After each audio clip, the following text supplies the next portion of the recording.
तो गाइस, आज मैं सोलो लेवलिंग राग्नारॉक के चैप्टर 67 को एक्सप्लेन करने वाला हूँ। चैप्टर शुरू होता है और हंटर चॉय जुंगिन अपना शैडो आइटम एक्टिवेट करता है और रैपिड इग्निशन स्किल का यूज करता है। संग सूहो के इस शैडो आइटम की मदद से चॉय जुंगिन अपनी फायर स्किल को बहुत तेजी से कास्ट कर पाता है। वो आगे की तरफ अटैक करता है और उसके साथ बाकी हंटर्स भी अटैक के लिए आगे बढ़ते हैं। सामने कुछ गोलेम टाइप मॉन्स्टर्स होते हैं जिन पर हंटर चॉय अपनी फायर स्किल से लगातार हमला करता रहता है। उसके इस अटैक से लगभग सारे मॉन्स्टर्स जलकर राख हो जाते हैं। ये देखकर दूसरा हंटर बोलता है कि उसे अपने अल्टीमेट हंटर चॉय से यही उम्मीद थी। अब तो उन्हें आगे जाकर फाइट करने की जरूरत भी नहीं पड़ रही। तभी हंटर चॉय बताता है कि अभी भी एक मॉन्स्टर बचा हुआ है जो ठीक उसके पीछे से उस पर अटैक करने वाला है। हंटर माँ एक वाइल्ड स्माइल करता है क्योंकि अब उसे भी अपना shadow item demon emperor shield इस्तेमाल करने का मौका मिल गया है। वो अपनी स्किल जायंट्स फॉर्म एक्टिवेट करता है। इस आइटम की मदद से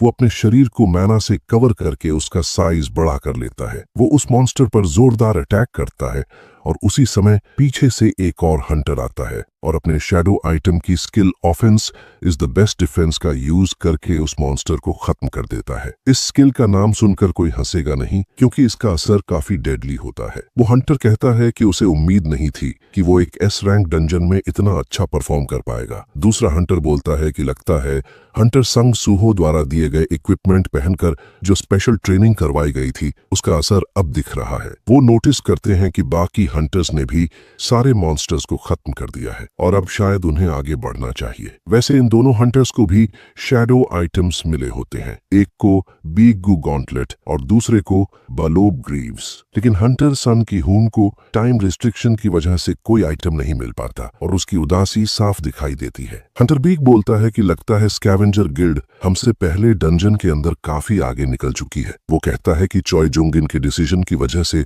वो जल्दी ज्वाइन अप कर पाए, लेकिन अब बाकी 4 हंटर्स के बारे में क्या किया जाएगा। हंटर चॉय बिल्कुल प्रोफेसर टाइप वाइब में जवाब देता है कि उन्हें उन चारों की ज्यादा चिंता करने की जरूरत नहीं है। उसके मुताबिक हंटर संग सूहो स्कैवेंजर गिल्ड को लेकर काफी कॉशियस रहा होगा, इसलिए उसने ग्रुप में शामिल होने की बजाय अकेले मूव करना चुना होगा। और क्योंकि रीपर गिल्ड भी ज्यादातर इंडिपेंडेंट रहती है, वो भी अपने दम पर आगे बढ़ रही होगी। आखिरकार सबका गोल बॉस रूम ही है और अगर वो अकेले प्रोग्रेस करते रहे तो रास्ते में उनसे मुलाकात हो ही जाएगी। हंटर माँ कहता है कि इसका मतलब उनके ओपोनेंट्स स्कैवेंजर गिल्ड होंगे जिसमें national level hunter Thomas Andre affiliated है। वो कहता है कि चलो उन्हें दिखाते हैं कि असली ताकत क्या होती है। उधर थॉमस एंड्रे बिना किसी परेशानी के डंजन में आगे बढ़ रहा होता है। तभी ऊपर से हंटर पार्क डोजिन अपने बिलीवर्स के साथ घात लगाए थॉमस एंड्रे का इंतजार कर रहा होता है। जैसे ही वो उसे देखता है वो बोलता है कि आखिरकार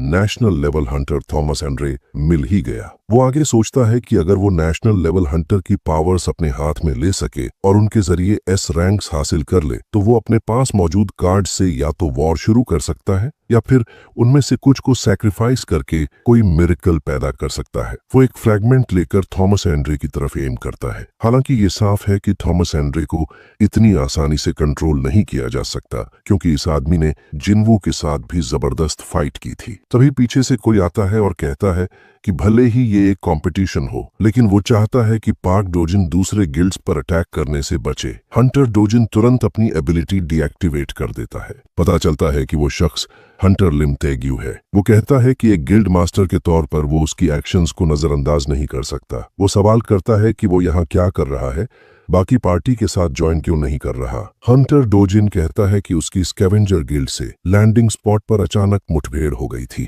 और वो उनके पीछे पीछे चलता रहा ताकि मौका मिलते ही उनके रिवॉर्ड्स छीन सके। इस पर हंटर तेग्यू साफ कहता है कि वो झूठ बोल रहा है। वो आगे बताता है कि उसने डोजिन को उसी पल से ऑब्जर्व किया है जब वो लैंड हुआ था। क्या ये झूठ नहीं है कि वो स्कैवेंजर्स के पास उतरा था? तेग्यू पूछता है कि क्यों उसने हंटर ली युनसियोक की एबिलिटी का इस्तेमाल करके एयरप्लेन का एक्सप्लोजन करवाया था और वो दोनों इस वक्त क्या साजिश रच रहे हैं। हंटर डोजिन आंखों में अजीब सी चमक के साथ घूरता है और कहता है कि ये सोचकर हैरानी होती है कि टेग्यू ने ये सब नोटिस कर लिया। वो मानता है कि रेंजर की सेंसेस वाकई कमाल की होती हैं। फिर वो ताना मारते हुए कहता है कि ली मिनसुंग की तरह अगर टेग्यू भी चुप रहता तो सब कुछ आराम से हो जाता। ये सुनकर हंटर टेग्यू की आंखें खुली की खुली रह जाती हैं। वो गुस्से में पूछता है कि अभी उसने क्या कहा। हंटर दोजिन ठंडे लहजे में कहता है कि भले ही टैग्यू नेशनल लेवल नहीं है, लेकिन कोई बात नहीं, आखिर वो अब भी एस रैंक है। इंसान इसे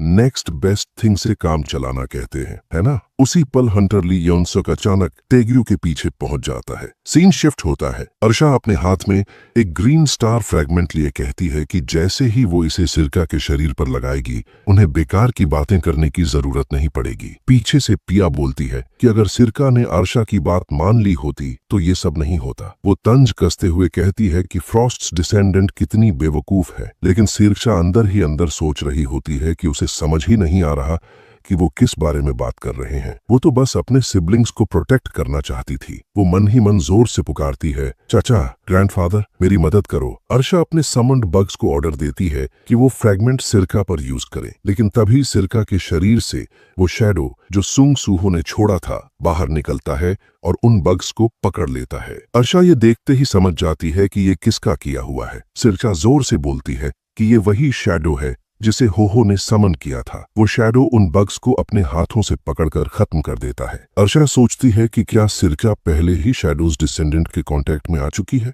इसका मतलब वो यहाँ आने वाला है। वो आगे कहती है कि उनके पास एक्स्ट्रा स्टार फ्रैगमेंट नहीं है और उसका शैडोज डिसेंडेंट से फाइट करने का कोई इरादा भी नहीं है, चाहे इसके लिए उसे इटारिम के साथ किया गया कॉन्ट्रैक्ट ही क्यों न तोड़ना पड़े। उसके शरीर से ग्रीन ओरा निकलने लगता है। वो फैसला करती है कि अब बस फ्रॉस्ट्स डिसेंडेंट को किडनैप करके एस्केप करना होगा। वो गंगा को ऑर्डर देती है कि ये काम अब उसी के भरोसे है। सिरका गुस्से में सोचती है कि वो अब केयरलेस नहीं रहेगी। इन्होंने उसे पहले धमकाया था, वही उसके दुश्मन है।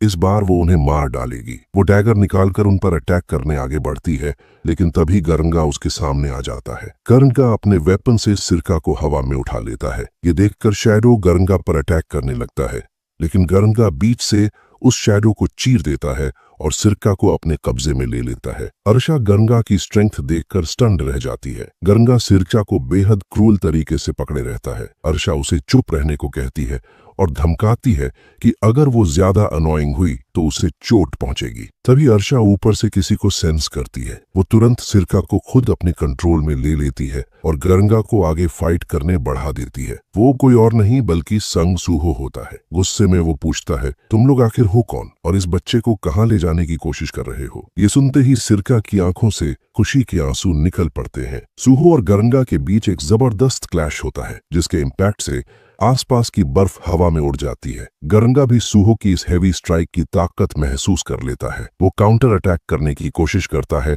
और इसी बीच अर्शा सिरका को लेकर वहां से भागने लगती है। तभी पिया घबराकर पूछती है कि अब क्या करें? शैडोज डिसेंडेंट और गरंगा लड़ रहे हैं। अर्शा चिल्लाकर कहती है कि जल्दी गेट प्रिपेयर करो ताकि वो वहां से एस्केप कर सके। इसी बीच पिया गेट तैयार करने लगती है। अर्शा मन ही मन सोचती है कि उसने बग्स के जरिए संग सूहो की कैपेबिलिटीज चेक कर ली थी। वो गारंगा को आसानी से नहीं हरा पाएगा। उनका प्लान यही है कि गारंगा टाइम बाय करे और वो फ्रॉस्ट्स डिसेंडेंट को लेकर भाग जाए। लेकिन तभी अर्शा एक पावरफुल डेथ ऑरा सेंस करती है। पीछे से आवाज आती है, तुम कहाँ जाने की सोच रहे हो? पीछे मुड़कर देखते हैं तो संग सूहो गरंगा को टेक डाउन कर चुका होता है। उधर सिरका की आंखों में आंसू आ जाते हैं, क्योंकि वो अपने सिबलिंग्स को ऐसे छोड़कर नहीं जा सकती। संग सूहो गुस्से में अपनी शैडो ऑरा रिलीज करते हुए कहता है, क्रिश का गाना सुनेगा। और यहीं पर ये चैप्टर खत्म होता है। चलो मिलता हूँ नेक्स्ट चैप्टर के साथ।